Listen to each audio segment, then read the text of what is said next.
barangay may mga pambatong pagkain na binabalik-balikan.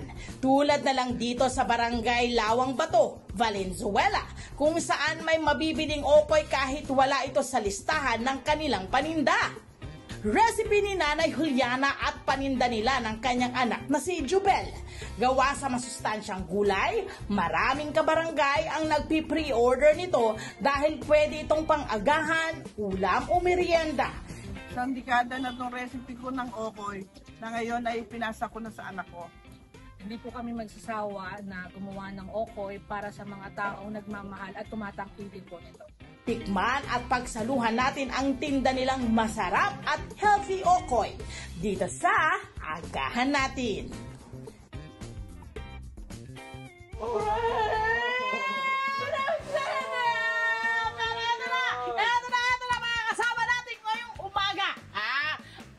Buo at nakakrate nitong napakasarap na okoy na ito, si Nanay Juliana, at nasa likuran natin si Ate Jobel. Good morning!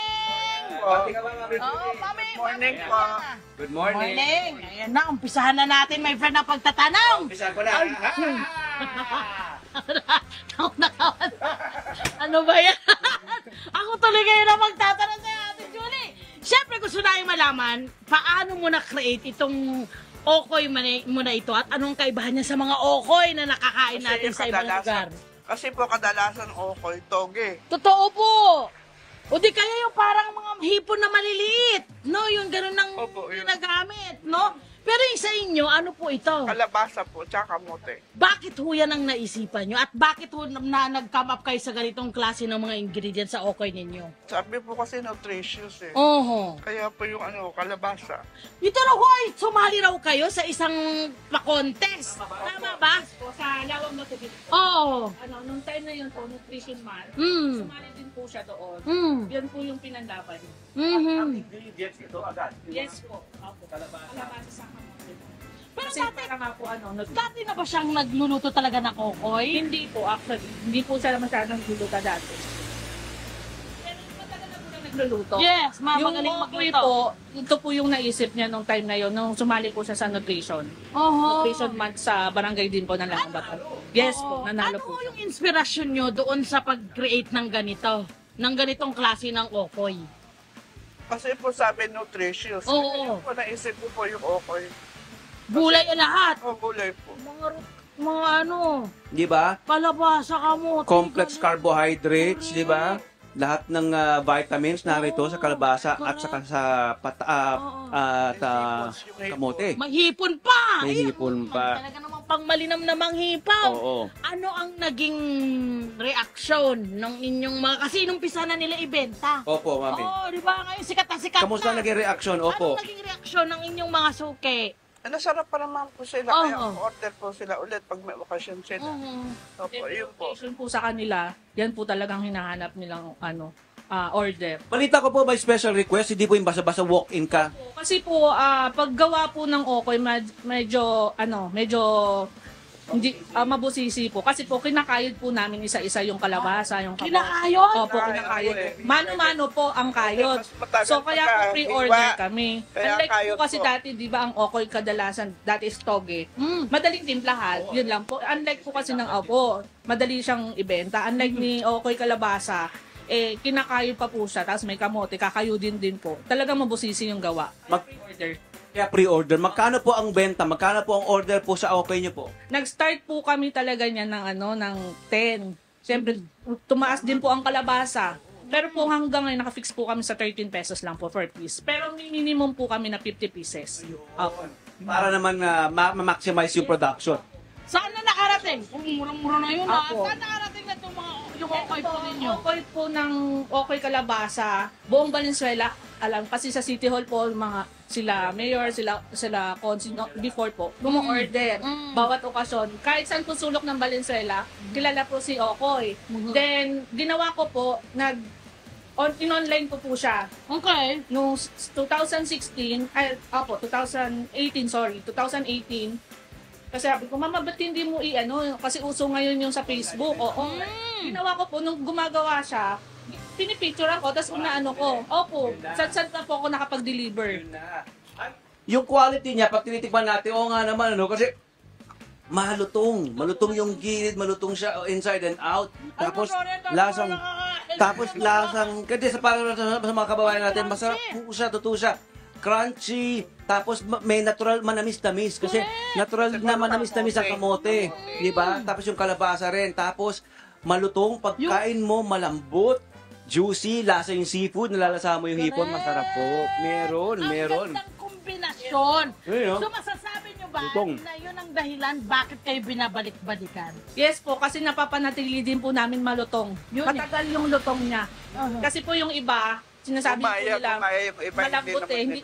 Ang dami nga po nagtatanong din sa akin, sabi na, ba't sa inyo ang tagal lumutong, sa amin ang lambot, hindi namin mapalutong. Eh, kahit anong naman pong ganun pa rin po talagang, hindi po rin namin alam ba't ang lutong-lutong din nung siguro po sa paggagawa din po talaga. Tamang temperatura siguro ng mantika. Pero yan ay nasa recipe talaga ni Mami Juliana. Ano po, Mami? Opo. Ang tanong ko, my friend, kay Nanay Julie, sa mga ganitong pag-eksperimento ng pagkain, hindi mo agad nakukuha naman yan ng isang busan nagiging perfect na. Opo. Kayo, kailan nyo na-perfect yung inyong recipe na ito? Mga 3 po ulit. Ulit. Opo. Oh, Kasi po hindi nga lumulutong. yun nga yun talaga yung... So nagkaroon kayo ng sarili nyong recipe na nagpalutong sa kanya. Yan ang hindi natin malalaman. Yan ang Bilhin nyo na lang. Yan ang hindi nyo Order Bilhin nyo na lang. Kung sa inyo, bumili na lang kayo. Ayan. Bumili na lang kayo. Nag-umpisa po kayo sa inyong negosyo, nagbebenta na po kayo ng pagkain noong 1990s po. Lugawan po, ano po? Opo. Opo. Kamusta po yun? Ano po nangyari? Okay naman po yun. Opo. Kasi maraid din naman tao dito, tsaka mga Opo. paprika. Kaya mabili naman po yung lugar namin. Opo. 3 po kami nagsabay-sabay, kaya lang kami lang po natira. Nagtagal. Tapos talagang mula sa talagang pagkain ng background, ano po? Oh, my friend. Mula sa lugawan, napunta rito sa pagbebenta ng okot. Ganito, masasabi niyo po bang confident na kayo na ito pong okay pa lang sa kayo mga iba pang mga lumpia natin dyan, mga ganyan, buhay na, hindi na kailangan ng iba pang pagkain o lugawan? Opo. Confident naman po kami kasi talagang si Okoy talaga, Kaya na kayong buhayin. opo, pumatok po talaga siya sa masa. Yan. Masarap Yan ang magandang mga food story, di ba yung mga istoryang ganito, di ba yung food story na successful, yung lumaki, umasenso dahil sa isang malakas na produkto, di ba? Yan sa kanila, Okoy. Consistent sila Oo. doon sa quality ng Oo. kanilang Ayan, product. consistency. Bukod dyan, ano sa palagay niyo po ang masasabi niyong pwede niyong i-share sa mga gusto maging katulad niyo po na sekreto o technique, style o sekreto? Ang sa amin lang po, mas share ko lang po kasi hindi naman, sa negosyo po, up and down. Yun. Kahit bumaba ka, ituloy mo lang. Kasi sa simula po talaga, manliligaw tayo ng tao eh. Manliligaw tayo ng mga tao Ang na cute ng customer. maliligaw ng tao. Opo. Manliligaw tayo ng customer. Pagka, hanggang tumatagal, pagka lalo ka na nilang nakilala, basta yun pa rin po ang produkto mo. Talaga magtutuloy-tuloy po kayo. At saka talagang recipe, malakas yung produkto mo. And my friend, Yun eh. ang Okoy, pwede ito sa lahat. Yes. Oo. Almusal, Bata, matanda. tanghalian, merienda, Bata, matanda. magpapakalam. Oo, pwedeng Wala. panghandaan, Correct. pwedeng pangbaon, Ang correct, pwede rin. Okay. Maaari mo po ba, Ma'am Juliana, salamat po. Dito lang po, magpapasama lang po kami kay Ate Jobel. Kung paano ba lutuin itong kayo inyong Okoy? Ayan. Ito na, halika kayo rito. Halika kayo Ayan. rito. Dito ako masama lahat. Boy! Wait lang, tawid lang po ako. Ano pong meron dito? Ayun na, friend. Ito po. Ayan. Meron na siyang ginayat na ano. Ayos na po na. May ginayat na siya ng kalabasa tsaka. Okay, meron tayo. Kailangan ko lang dito ay Okoy, ginayat na, ay para sa Okoy, ginayat na, shredded na kalabasa at kamote. Yes po. Kalabasa at kamote po, ginayat po. Tapos Ito. ito po yung pinaka-sauce. Yes po, pinaka-sauce niya. Harina Ang po. binder mo. Yes po. Harina. Opo, para po mabuo siyang Okoy. Para sa mga nakikinig po sa Radyo Agila, pinapakita na po ni na Jobel at Ma'am Juliana ang kanilang best-selling, trending na Okoy. Ginayat, hiniwa, shredded na kamote at kalabasa at yung kanilang secret na mixture para pang bind. Ito yung para yung batter, ika nga, di ba? Ito yung batter nila.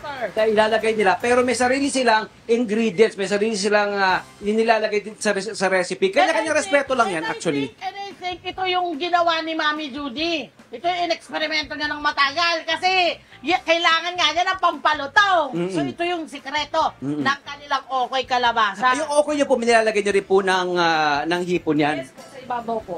Sa ibabaw po. Katulad pagka, Ayan. Ayan na. Po na po. Ayan, sinasandok lang, ano? Dito po kami naggagawa ng grabe. sukat. Yan po. 30 pesos. Very good. Goodness. My friend ha, yung fairness dito sa kanilang pagluluto, napaka-mabusisi. Ayun, tapos hipon sa ibabaw. Diba? May siyensya. Oo. Hindi basta-basta lang na luto ng luto. Oo. Ang galing. Tapos, piprito na. Prito na. Ilang minuto yan? At mukhang low fire lang. Dapat malakas po. Ayan. Ito, pinapakita lang. Okay na po yan. Pinapakita lang naman po natin na usual na pagpiprito. Ang isa sa mga ano diyan dapat hindi niyo na ino-overcrowd, 'di ba, yung yung Tama ating yun. mga piniprito kasi hindi niyo rin ma-achieve na maging malutong yan kasi kapag nasobrahan po kayo ng nilalagay na piniprito, nag-aagaw po sa temperatura, Di pantay. sa temperature yung mga piniprito nyo. Lalabas diyan, sagi lang yan. 'Di ba? Kaya Ayan ha. pero ang sinasabi nga nila, nandun daw sa butter no. Kaya po siya nananatiling malutong. Oo eh. Tsaka friend yung lasa. Iba. Patikim nga. Hindi ko Sarap. ba baka lang na patikim nga po. Ako yata nakatatlo na. Patikim nga po. First time ko po masubukan to, mami. Subukan natin po na wala muna sa Maski wala usapan. kang suka, ang lasa na niya. Lalo pa pag nilalagay yung sinawsaw sa suka kasi may asim taste na, may sibuyas. Parang may Bukod dyan, meron din po kayo binibenta rito. Meron na kayong lumpia. Lumpia, Okay. toknene, Oo. tapos pansit palabok. Pang-almusal din, merienda, Opo, meron. Sa lugawan po talaga. Mula anong oras hanggang anong oras po kayo buka? Nag-start po kami ng lugawan 6, pero minsan po 8 to 9 tapos na po kami. Ganun lang po sa umaga. Tama naman para makapagpahinga rin. Ito ano po ito? Opo. Pang-ulam po sa lugaw. Apo. Actually, ang okoy ay pwede sa lugaw. Apo, pwede po. Di lang po talaga kami nakakagawa sa lugawan dahil po Yeah. mabusisi. Dahil ito pong lahat ng to, tuwing umaga niluluto. Kaya itong okoy, hapon, Puro pre-order po talaga. pre-order talaga. Oh, alam na kung sino tatawagan. Alam Yes. na ha. Correct. Ayan ha. correct. Saan tayo maaari magpunta po? Saan po tayo kukontak po? Dito lang po kami sa Malinis Lawang Bato po. Yun. Sa Lagi kayo. Dito sa Malinis po. Alam na po nila yun pagka sinabi pong okoy. Kilalang kilala na Opo, kayo. opo. Ayan. Kasi talaga kilala po naman. si Mama din.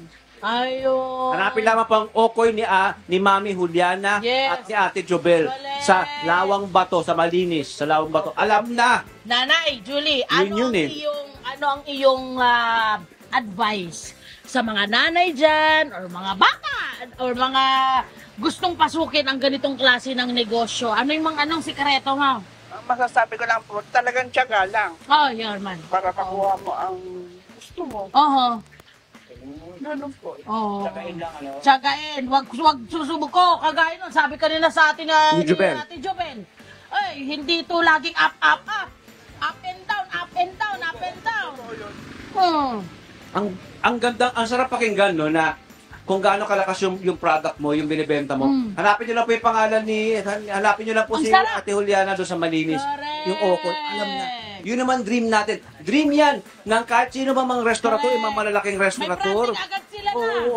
Dream yan ng kahit sino mang ang negosyo ay pagbibenta ng pagkain. Maraming salamat po sa inyo. Yes. At sana po wag Hindi kayong pa yan mapagod. luto, mamaya Lalo pa. pa kayong lumakas. Ito na, malapit na yan, malapit na yan. Maya, ayan. Ayan. Oh, ayan, diba? Okay, siguro si ate, si ate Julie, gusto kong malaman naman Jubel. mula sa kanya. Anong nakikita mo dito sa okoy na to? Anong picture mo? Anong pangarap mo para sa okoy ni Nanay Julie? Ate Jobel. Pangarap ko po talaga na maging di ba, uso po ngayon mga viral. Mas makilala pa siya ng tao. Yun. Oo po, unti-unti naman po nangyayari. Kasi dito lang talaga sa Valenzuela po, kilala na po siya sa At huwag nyo lang huwag mabatay. Kailangan igulong nyo yan sa mga susunod nyong henerasyon. Ayan. Well, thank you, Mami Julie. Napakasarap po. Salamat din po. Alam na, kaya pala dinudumog, kaya pala malakas. Hello po mga Kanet 25! Si Kuya Tony Pet po ito mula sa Love, Tony Pet and Everything. For more Love, Tony Pet and Everything updates, just click on our subscribe button and follow us on our Net25 social media pages at Net25 TV and at Net25 Entertainment Facebook. Magkita-kita po tayo!